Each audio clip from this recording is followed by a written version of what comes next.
6 настай 2 хүү маань 3 хоног орцсон тонсон.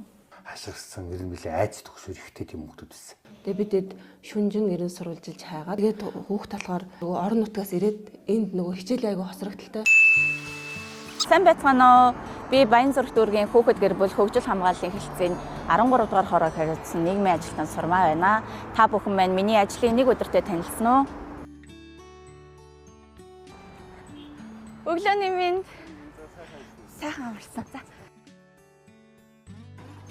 За энэ болохоор манай 13 дугаар хорооны байр. Хороон дотор маань өрөө хүрэлцдэг учраас миний өрөө ингээд уламжлалт эмнэлгийнхаа төр ингээд нэг өрөөнд ингээд байрлаж байгаа. Миний өрөөтэй танилцаад хэдүүлээ дуудлага мэдээлэл хүлээж авъя. Хүүхэд гэр бүлийн нийгмийн ажилтны Сурмаагийн хувьд өнгөрсөн сараас дадлагын оюутанд өөрийн ажлаа зааж өгч байна. Оюутнуудын хувьд хүний нууцыг задруулахгүй гэсэн гэрээ хийж байж дадлага эхлүүлдэг байна. Өглөөд ирээд бид нэр энэ 108 дуудлага мэдээлэлээ энэ програмаар дамжуулж авдаг. Дуудлага мэдээллийг хүлээж авахын тулд тухайн нийгмийн ажилтан хувь хүний нууцыг хадгалдаг учраас энэ програм маань өндөр одоо тийм нууцлын хамгаалттай тийм програм байдаг. Нэг дуудлага ирсэн байна. Тухайн дуудлага маань алга болсон хүүхдийн талаарх дуудлага юм шиг байна. Нийт тэргуунд бид нэр энэ дуудлага мэдээллийг хүлээж авснаас хойш 24 цагийн дотор үйлчлэгээ үзүүлж нөхцөл байдлын үнэлгээг 24 цагийн дотор хийсэн байх ёстой байдаг. Баянзүрх дүүргийн 13 дугаар хороо нь 22 мянган хүн амтай 4,000 гаруй өрх амьдардаг. Нэгдсэн систем 108, 107, сургууль, хороо зэрэг олон их сурвалжаас мэдээллийг цуглуулan ажилладаг байна. Хүүхэд гэр бүлийн нийгмийн ажилтан 7 хоног дунджаар 5 дуудлага мэдээлэл хүлээн авдаг гэлээ. Хороо болоо иргэн айл өрхтэй хамгийн ойр ажилладаг нэгжим. Даваа гарагийн өглөө нь өрх гэрийн хэмжээнд хаана хинэд ямар асуудал байна? Хамт хэрхэн шийдвэрлэх вэ хэмээн ярилцсаар төлөвлөсөөр тэдний ажил эхэлдэг. За ингээд шуурхаа хор дээр одоо эсгийн ахлагчдаар хэсэгтээ одоо тохиолдож байгаа. Одоо хороон дээр уламжлах ажлууд яриач. Нэг өглөө суухийн дараа одоо яг ингээд цатхан шатны дээр юм зураад энэ хоёр хүүхэд яагаад мөнгөөр ингээд ер нь байрны дотор унжиж байна гэд тэгэхээр би яваад атсан. Юус ш ганцаараа битгий айлууд. Яг тийм айлууд ганцаараа битгий орчихжээ. Гэрэн төгжөөтэй байсан. Дараа нь харин энэ асуудлаар яваад цааш ээж аав нь гэртээ бүгдээрээ байсан. Бага насны 2 хүүхэдтэй 2 ихэр тийм 2 хүү байсан. Нэг хүүхэд сургууль завсардах магадлал байсан. За тэгээд тэрийг бол нийгмийн ажилтнтайгаа хөөцөлдөд угаардах магадлалтай нэг айл байна. 100 бишин айгүй муутай. Хөгшин хүүхдтэй байдیں۔ Хүүн жоохон бас эхний хамааралтай. Тэгээд бас хүүхдтэр хөгшин санаа зовоод Эсгийн ахлагч нарын хурлын дараа хамтарсан баг хуралтанд ноцтой яаралтай шийдвэрлэх шаардлагатай хүүхэд гэр бүлтэй холбоотой асуудлыг засаг дарга, эмч, цагдаа, сургууль хорооны нийгмийн ажилтнуудаараа цуглан хэлэлцдэг. Хурлаар бол нэг 2 кейсийг танилцуулмаар байна. 4 хүүхэдтэй 2 ихэр нь хоёулаа 6 настай сургуулиас хоцрогдсон. 2 настай хүүхэд нь цэцэрлэгт хамрагдах ёстой байсан, хамрагдаагүй байгаа. 2 сартаа няраа гэж байгаа. За ийм өрх манайх дээр ингээд 13 дугаар хороонд мэн төр оршин суугчаар шилжиж ирсэн байна. 2 ихэр 6 настай 2 хүү маань 3 хоног орцсон тонсон. Хүүхдүүдийг өрхийн эрүүл мэндийн нийгмийн ажилтан болон миний бие өрхийн эрүүл мэндийн эмчээр бол үзүүлж үзлэг онцлогоо хийхэд бол хүүхдүүд төр маш их шарах сорив, зодуурын одоо тийм улс орвууд маш их байсан. 2 хүүхдийг бол шууд төр хамгаалах байранд авсан. Хэсгийн ахлагчаас мэдээлэл орж ирсэн. Гол нь хүүхдүүдийг хамгаалалтанд авсан ч гэсэн цаашаа яаж ажиллах вэ гэдэг ийм гарц гаргалгаагаа тааддаг бас ярилцъя гэж бодлоо. Тэгээд тухайн айл бол ерөөсөө гэрт 4 антай гэрт байгаа. Сургуулийн зүгээс хүсэх зүйл гэх юм бол сургуульд хамруулах тийм боломжгүй байгаа учраас сургуульд хамруулах талаас нь нэг яриад хөрөө цагдаагаас хүсэх зүйл гэх юм бол ерөөсөө аав ээж нь бол шууд үл хайхарсан. Ерөөсөө тоохгүй, хайхгүй одоо эцэг эхээс тодруулга асуухад бол ерөөсөө хойно тоглож байдаг бид нар гэрээсээ гараад энэ хашааныхаа засраар харцдаг гэдэг зүйл хэлж байгаа. Тэр хүүхдүүд бол мал биш шүү дээ тийм ээ, мал хариулж байгаа юм шигээр ингэж хандж байгаа нөрөө тухайн хүүхдүүд үл хайхрах хүчирхийллийг үлдэж ийн гэж бол миний цогц үзээд байгаа. Засаг дараагаас болохоор хүсэх зүйл гэх юм бол бүгдээрээ хамтарч байгаад энэ айлд жоохон хүнсний тусламж үзүүлэх боломж байна уу гэдэг зүйлийг бас ярилцмаар байна. Мэдэх хэрэгтэй. Саяхан сүүлд юу айл юм бэ байсан. Тухайн кейсийг хүүхдийн байцаагч шанцал гээд байцаагч төр шалгаж байгаа. Одоо цааш ажиллагаа явагдаад эцгийн дуудаж тайлбар мэдүүлэг авсан. Нөхөр нь эхний хамааралтай бас онлайн мөрөөдө тоглолдог байж болзошгүй талаар дахин цаашид ажиллагаа явуул шалгая гэсэн чиглэлтэй дарга удирдлага танилцуулсан байгаа. 2 настай нэрээр гэвэл вакцинд хамруулах талаар ярьж үзье. Тэгээд нөгөө 2 настай 2 ихэр хүүхдийн болохоор сэтгэл зүйн хувьд бас гэмтсэн байх шиг гэсэн. Тэгээд сэтгэл зүйн талаас нь анхаарч үзье гэж бодож байна. За үзлэг хийхэд бол биеийн нэлийн хэсэгт нь бол шарах сорогтойсэн. Тэгээд 2 хүүхдийн бас шүдэн хорхоцсон байсан. Тэгээд тэр талаар л хэлсэн байгаа. Одоо хамгаалах байрнаас шууд ингээд хүүхдүүд рүү оруулаад ирэхээр бас цочирдно энэ тэр асуудал байсан. Тэгэхээр эхний ээлжинд хүүхдээ нэлээсээ судалж агаад сургалтын менежертэйгээ ярилцаад айлуулах, сургууль хамруулах талаас нь үйл ажиллагаа. Өнөөдөр системд хүүхэд алга болсон талаарх мэдээллийг нэгтлэхэд олдсон байсан учраас хамтарсан багийн хурал дээр энэ талаар цагдаагаас мэдээлэл өглөө. 5 минут нөгөө хичээлдээ явах хэрэгтэй байсан. Тэгээд эмээ дээр очно гэд цүнхөө өрөөд утас аваад гараа явсан. Тэгээд утас нь холбогдохгүй. Тэгээд бидэд шүнжин нэрэн сурвалжилж хайгаад одоо нөгөө хөдөө орон нутгаар явдаг Даргон, вокзал гээд бүх газруудаар камер шүүж хайсан байхгүй юу. Тэгээд өглөө 7 цагт хамгийн сүүлд арга гүнти автобус суугаа явсан гэдэг. Тэгээд 7 цагт манай ирүүхэн орлоо гэд мэдгцэн. Тэгээд хүүхд талахаар нөгөө орон нутгаас ирээд энд нөгөө хичээл айгу хосрогдолтой сургууль дээр амар их шахуу ингээд хичээл нь айгу шахуу байсан. Тэр нь айгу стресс юу болсон гэдэг ээж нь тэн уулзсан чинь тэгжсэн. Тэгэхээр тэр тал дээр одоо сургалтын одоо хүүхдийг амраах ч юм уу хичээл дээрээ баахан шахаж чад гэртээ очиад ахаал энэ хоцрогдсон байгаа гэж ахаал шахаал тэндээс айгу стресссэн гэж өөрөө бол ээжтэй хэлсэн байсан. Тэгэхээр тэр тал дээр нь бас сургуулийн нэгэн ажилд авч хэлцүү зүгээр болов гэж бодлоо. Өнөөдрийн хурлыг хэдүүл ингээд өндөрлөе. 2 кейс ярьлаа тий. Бүгдэнд нь үүрэг чиглэл өгсөн. Энэ чиглэл үүргийнхаа дагуу таад ингээд 2 кейс төр маш сайн ажиллана шүү дээ. Хурлын дараа хамгийн түрүүнд үүрээр олдсон хүүхдийн ээжтэй нь уулзлаа. Гэр бүлийн хүчирхийллийн улмаас орон нутгаас шилжиж ирсэн хүүхдүүдийг нь сургууль цэцэрлэгт оруулах, мөн ээжийг нь сэтгэл зүйн зөвлөгөөнд хамруулахаар болсон хамтарсан багийн шийдвэрийг танилцуулсан юм. Нөгөө нэг хичээл хоцрогдолтын асуудал байгаад байх шиг байна тийм үү? Манай хоёр. Тэрэн дээр нь битгий их шахаарай. Хүүхдүүд их ядраад идэх шүү. Өөртөө одоо анхаарах шиг. Хоёулаа нөгөө сэтгэл зүйн зөвлөгөөндөө явна. 3 хүүхдтэй эх 7 хоногоос ирсэн. Толгойн зовчлалын өглөө хийцэн байгаа. Буур гоё болно шүү заяа. 6 настай 2 хүүхэд маань орцонд 3 онсон гэсэн дуулга мэдээлэл байгаа. Тэгээд төр хамгаалах байранда бол 2 хүүхдээ хамгаалтанд авсан. Одоо ар гэрлүүн чиглэсэн юм нэг ажиллагаа хийх шаардлагатай учраас би бас хамтарсан багийн гишүүн болох хорон засаг даргатаа танилцуулах хэрэгтэй. Айлдаа ирсэн боловч хөнгөө байна. Тэгээд тухайн айлынхаа утас руу залгахаар ерөөсө хоёулынгийнхэн дугаар холбогдох боломжгүйгээд. Тэгээ энэ бас нэг юм байгаа. Манай энэ кейсэн дээр одоо нөгөө хүүхдүүдийн 6 настай 2 хүүхдийн төр хамгаалах байранда би бол авцсан байгаа хамгаалтанда. Тэгэнгүүт 2 настай 2 сартай 2 хүүхэд нь ингээ хамт үлдсэн. Тэгээд энэ хоёр ингээд нийлээд ингээ хүүхдүүдэд хайхрамжгүй. Араас нь ерөөсөө хүүхдийнхээ араас хүүхдүүдэд авъя, тэгмээр байна. Хүүхдүүд маань яаж ийн гэд уул нэг эцэг их байна та нэг санаа зовдөг штэ. Ерөөсөө тийм анхаарал халамж бас тавьдгүй. Заримдаа бидний нөгөө миний бас нөгөө хийх үйлчлэгээ ингээд хаагдмал болчих гээд байдаг юм уу байдаг.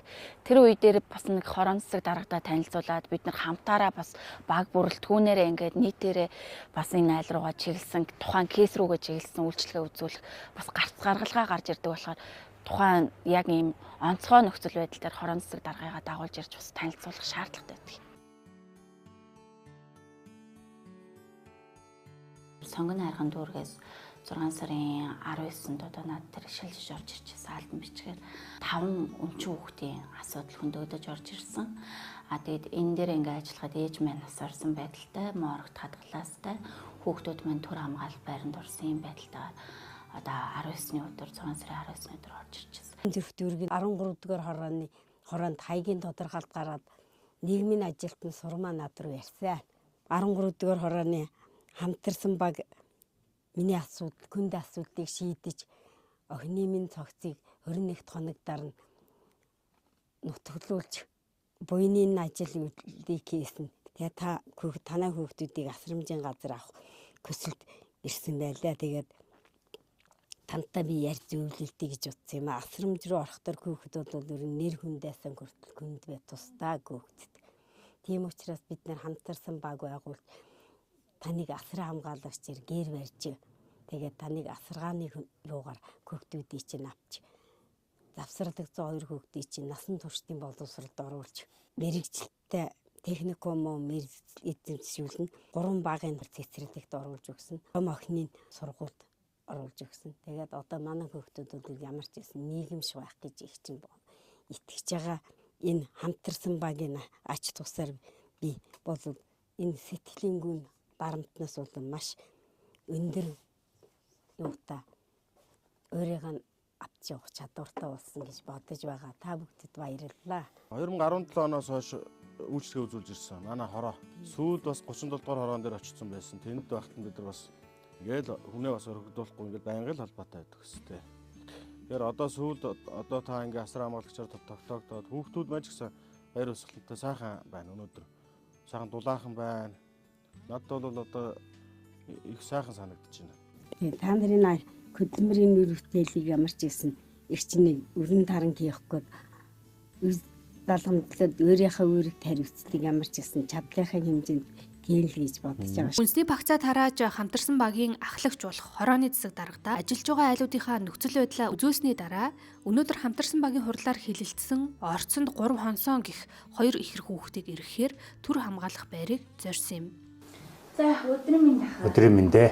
Нөгөө нэг манай хорооноос ирсэн 2 ихэр хүүгийнхаа эргэж ирэх гэж. За тэгээд манай 2 хүү хэр байна? Нөхцөл байдал нь ямар байна? Та хэдмэн яаж юм? За хүүхдүүдийн байдлаар бол маш хөдөлгөөнтэй. Ер нь бол хүчээд өртсөн хүүхдүүдийн ерөнхийд тийм зан характер байдаг. Маш тийм сахилахгүй юмаа илэрхийлэхтэй. Ер нь тийм гүйж харайсан, хашгирсан, ер нь билээ айц төгсөр ихтэй тийм хүүхдүүд байсан. Сүүлийн үед одоо ингээд өчтөрөөс хойш манай багш нар яг тэр хүүхдүүдийн нэг эмэг цэгцтэй хойштыг яаж ажиллах уу гэдгийг гаргацсан. Тэгэхээр нэг нэгээр нь 2 тусдаа өрөнд байлгаж хагаад уулзаа дараа нь ингээд цуг тоглуулад хүүхдүүдтэй цуг тоглох бас тийм юу байхгүй. Мэдээж юм тоглоомор тийм тоглож үзээгүй.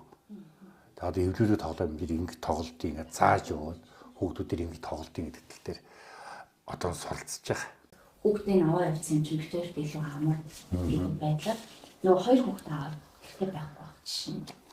Одоо 2 настай нэраагаа аваад энэ 2 гоног хаашиг явуулчихлаа. Хөдөлмөрлж байгаа хөдөлмөр байхгүй, ажил хийхгүй байгаа, ихтэй байгаа гэж тайлбар хийсэн.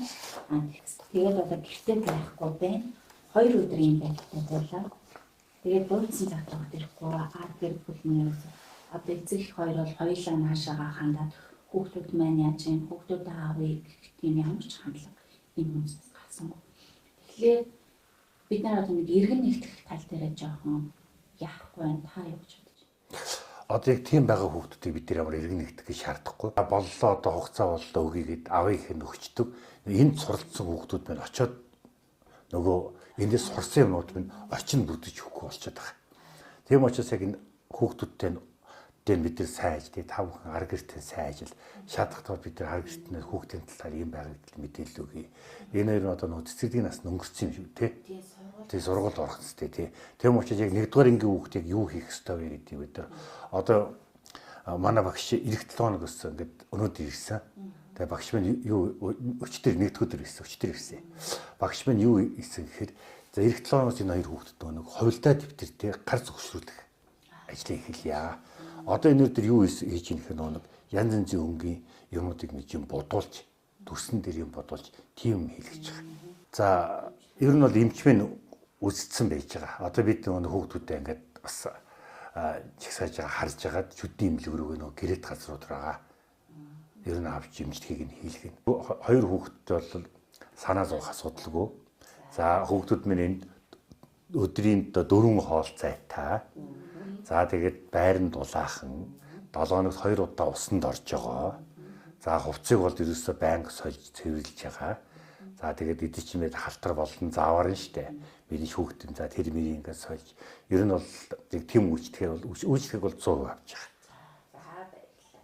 Төр хамгаалах байрны нөхцөл байдалтай танилцсны дараа хүүхэд гэр бүлийн нийгмийн ажилтны ажлынхын талаар хэсэг ярилцлаа.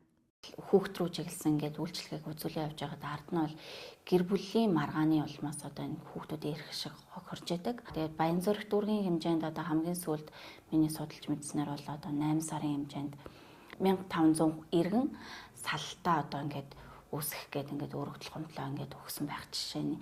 Эндээс одоо ингээд 600 гарна ингээд тухайн сардаа ингээд шүүх хурлаар ороод таслан шийдвэрлэгдээд ингээд гэр бүлээ цуслах ийм арга хэмжээнүүд явагдаж байгаа.